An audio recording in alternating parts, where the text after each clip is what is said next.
दोस्तों, सोचो अगर सिर्फ 5 मिनट का गुस्सा आपकी पूरी जिंदगी तबाह कर दे तो? अगर एक छोटा सा शक उस इंसान की जान ले ले जिसे आप दुनिया में सबसे ज्यादा प्यार करते हो। आज मैं आपको एक ऐसी सच्चाई जैसी कहानी सुनाने जा रहा हूं जिसे सुनकर शायद अब जिंदगी में कभी जल्दबाजी में फैसला नहीं लेंगे। एक शहर में आरिफ नाम का एक व्यापारी रहता था। उसकी पत्नी ज़ारा बहुत ही खूबसूरत और समझदार थी। दोनों एक दूसरे से बहुत प्यार करते थे। उनका एक छोटा सा बेटा भी था।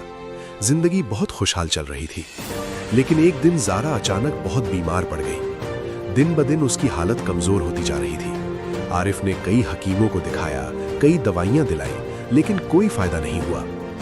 एक दिन एक बूढ़े हकीम ने कहा, अगर इसे पहाड़ों में उगने वाला नीला कमल मिल जाए तो शायद इसकी जान बच सकती है। वो फूल बहुत दूर पहाड़ों में मिलता था। रास्ता खतरनाक था, कई लोग वहां जाने से डरते थे, लेकिन आरिफ ने बिना सोचे कहा, अगर मेरी पत्नी की जान बच सकती है तो मैं दुनिया के किसी भी कोने में जाऊंगा। वो कई दिनों तक जंगल, रेगिस्तान और पहाड़ों में भटकता रहा, भूखा प्यासा थका हुआ, लेकिन आखिरकार उसे वो नीला कमल मिल गया। वो खुशी खुशी घर लौटा। ज़ारा ने जब वो फूल देखा तो उसकी आंखों में खुशी के आंसू आ गए। अगले दिन आरिफ बाजार के लिए काम के लिए गया, लेकिन बाजार से लौटते समय उसने कुछ ऐसा देखा जिसने उसकी पूरी दुनिया हिला दी। उसने देखा कि एक अजनबी आदमी के हाथ में वही नीला कमल था। आरिफ का दिल जोर से धड़कने लगा।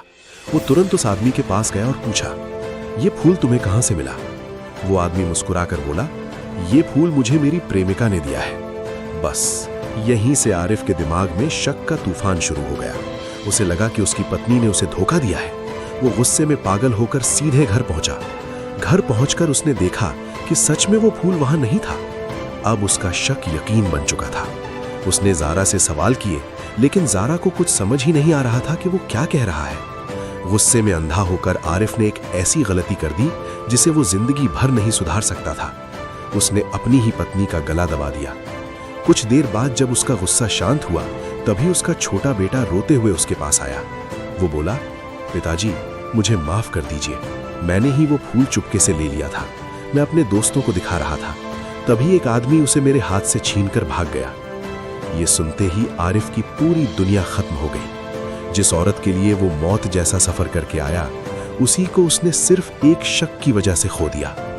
दोस्तों, इस कहानी का सबसे बड़ा सबक यही है, कभी भी अधूरी सच्चाई पर फैसला मत लो, क्योंकि कई बार हमारा गुस्सा हमारी जिंदगी की सबसे बड़ी गलती बन जाता है।